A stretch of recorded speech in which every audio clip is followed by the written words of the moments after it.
Hello and welcome back to the next chapter. What we have left off from the previous section, we're working on how we can set up the shot ready to not only to tweak animation, but also how you can set up the animation to perfectly fit for the sequencer, but also make it look good on the camera. To continue with this, what I would like to discuss with you is how you can actually set up all the different sequences and how you can work this out so that you can then put all the sequences into one main sequence and have it ready to go for rendering later on. What I like to do sometimes, so I'm gonna pull up one of these exercises which we already had, and I'm going to throw the camera.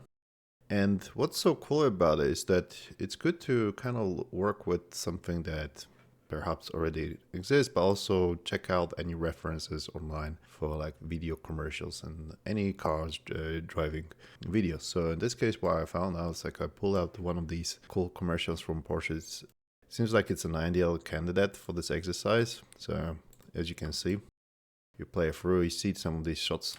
So imagine you want to replicate similar shots and continue as you go, and also trying to work out how you can pick up these kind of very cool looking aerial, but at the same time very interesting angles for the car moving across this racetrack. So this is like an exercise for you to use as a reference. Of course, you can find any other, in this case, references of Porsche driving through the racetrack or anywhere. It's just as long as you are feeling like it's some great example for you to check it out, and also something that fits your preference to build up the animation on that. So that will be very essential for this exercise. But for now, I'm using this one. So I'm gonna literally replicate this. So I'm gonna look at the angles. So I'm gonna say duplicate what I already have.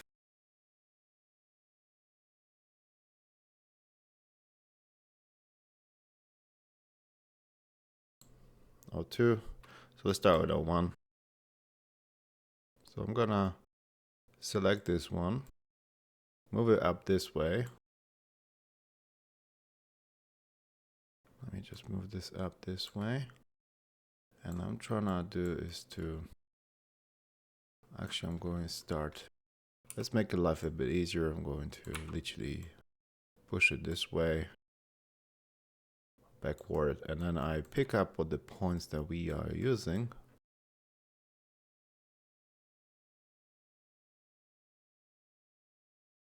That's a bit off grid. I'm gonna remove them, and let's build this one more time. Okay, so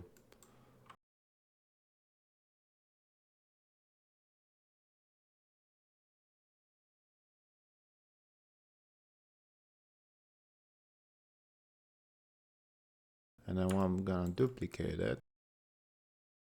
Pretty much as place this along this track so it matches the curvature of the racetrack. Yeah, it needs a little bit tweaking on the top there. And I think if I push a little bit downwards so that it doesn't...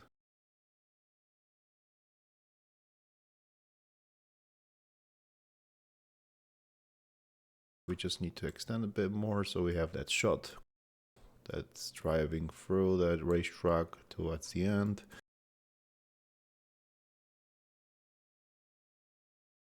And here I can just go and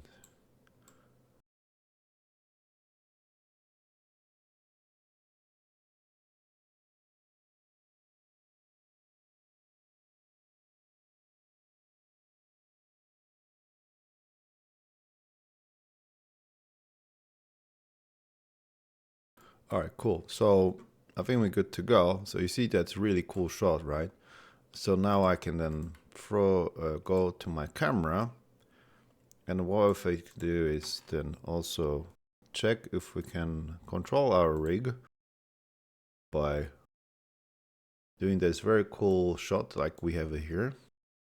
And then I can then twist the tires towards my direction and make the car also twist in a different direction. So in this case, I have steering, and I'm going to, as it drives through, let's say here, will rotate.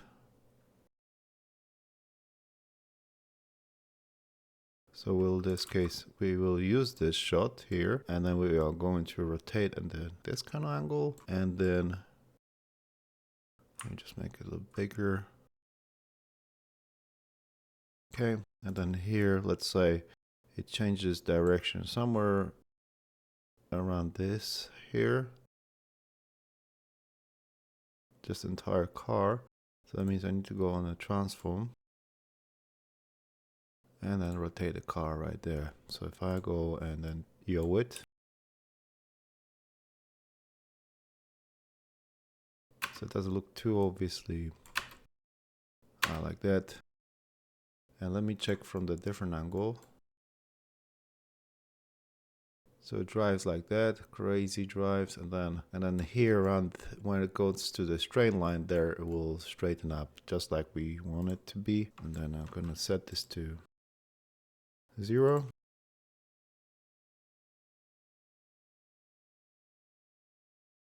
And then let's do the same thing for our steering. So in here, I'm gonna set this to 0. Of course, it doesn't look too great because it needs more adjustments, but that's something for you to figure out. For now, I just wanted to show you what can you do.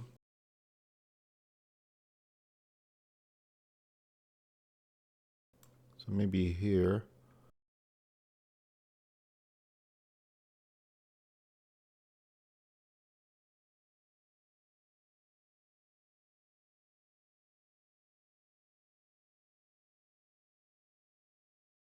Because at the moment, what I need is have these different shots. So what I tend to do is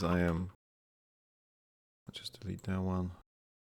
I'm gonna duplicate that one. That goes 0, 02, and this will be 03. So the first shot starts with 0, 1. It'll be aerial view, so something like that. And what you can do is then create a new camera here. But keep in mind, because we are going to use this camera to assign on to our binding property here. So we need to make sure our camera binding is connected to the second camera we just created. So that at least we know this is the camera we're dealing with.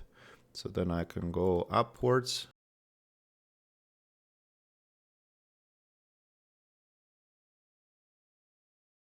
Let's say I'll set up to something that kind of angle of the camera, and I'll set to 50 mil.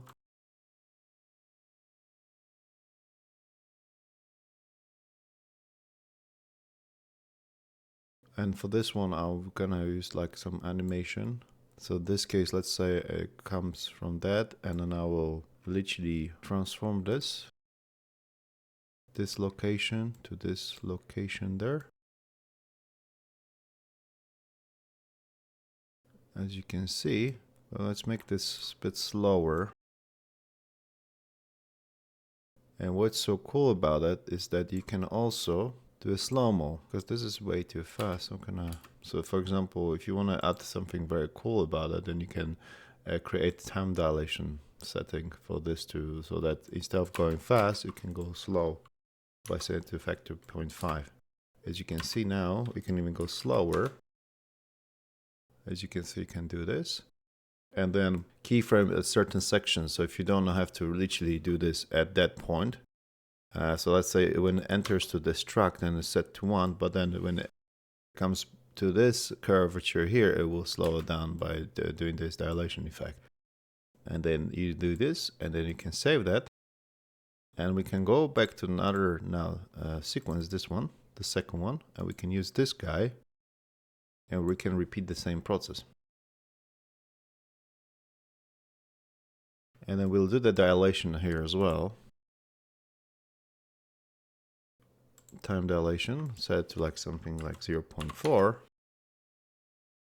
Maybe like 0. I suppose 3 would be much better here.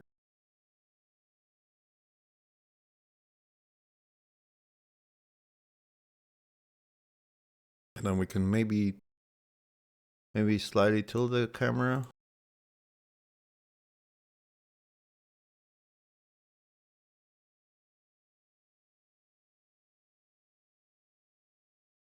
Now you see how camera started to roll out.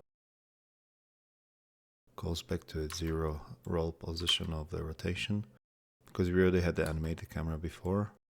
So you see that the camera's final roll keyframe is at 0 here. So now it comes from 0 free to 0. So you can see you get a cool effect. Yeah, then we can finalize it by just having the car driving through right towards the end. Now let's open this up, go to our sequencer, and what we're going to do now is create the main level sequence. We call it master. So now double click, you're going to add shot tracks, and I'm going to add these ones. And okay, because we also need to make sure our main master is set to more than the 150, of course. So we need to, let's say, set to 1000 for now. So now you see I have a bit more space to fit more shots in there. Currently on 02. So now you should see, as you can go, so as you can see, then we can reduce this one because we don't need all of it. And then, so let's say it goes like that. It starts the beginning like that. Then we can maybe reduce even more. All right, and then bring this guy in. But this case, what I'm going to do, go to the specific section of the animation, which has all the goodies that we need for this. Yeah, that's around there. Let me make it a little bit bigger. I'm gonna make it a little bit also. So somewhere here.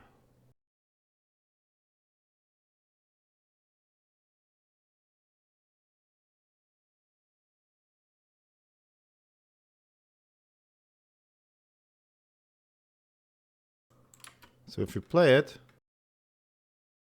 you see that there's a switch to the different sequence. And then what you can also do to finalize it, you can add like in between the track.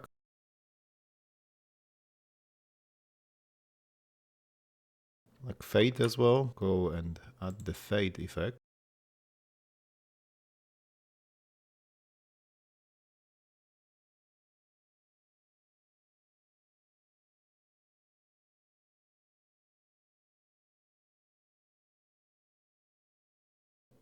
This is a fade effect where it will basically black out here on the moment, and then once you set a certain frame here, we can bring it back again. So let's go.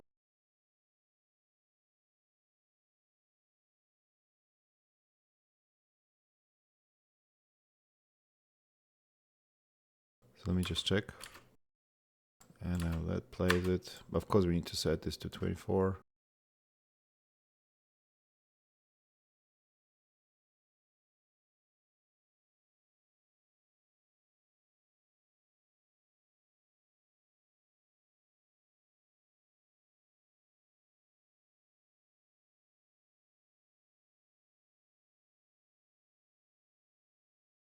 So maybe I'll bring that fade round top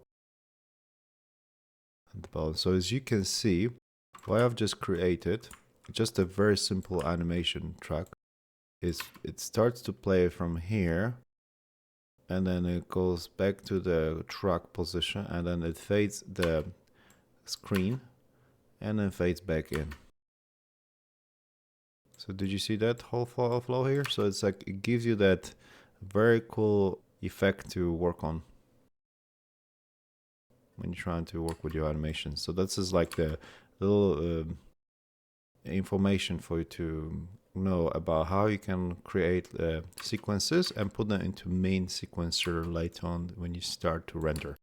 Thank you so much for taking this time together, and I hope you found it very useful, and I will see you in the next part of upcoming chapters.